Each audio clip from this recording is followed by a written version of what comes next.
In this unit, we introduced the concept of enantiomers using molecular models, and now would be a great time if you have a molecular model kit to get out that kit and build a chiral carbon that has 4 different groups attached to it. So a chiral carbon by definition is a carbon atom, which will be black in your kit, and that carbon atom you should connect to 4 different groups.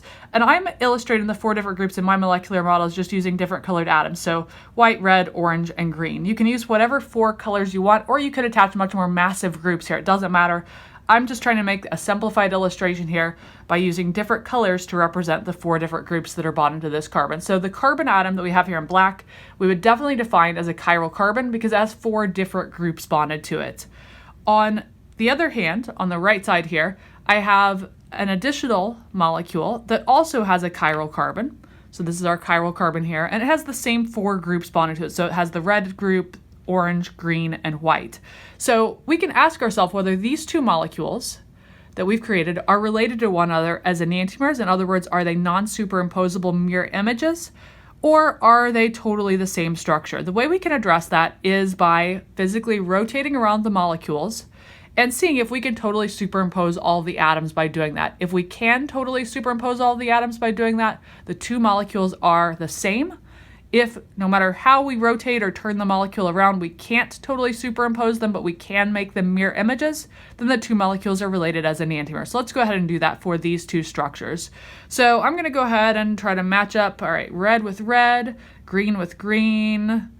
Our orange and white don't match up here. So is there any way that we can make all the atoms match up if we rotate around? Nope, still doesn't match up. Match orange and white. Oh, now we've got some problems here where we can never make all the atoms totally align with one another, no matter how we rotate around the carbon-carbon bonds. Therefore, these 2 molecules must be related to one another as enantiomers. They are mirror images of one another, and if we line them up the correct way, we can see how they are mirror images of each other. Much like my hands are related as mirror images, these 2 structures are related as mirror images, where we have the orange atom pointed straight up.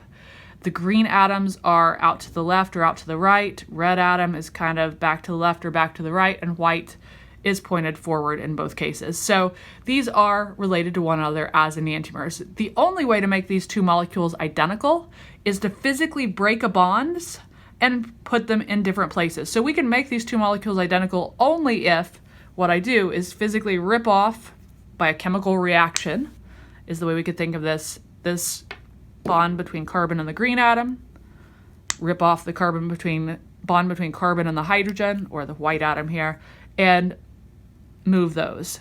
So now that we've done that chemical process of breaking the bonds and remaking them, now what you will see is that these 2 molecules become identical, because when we put them side by side, we can totally superimpose all of the atoms that are the same color. So we have now these 2 molecules are related as identical structures.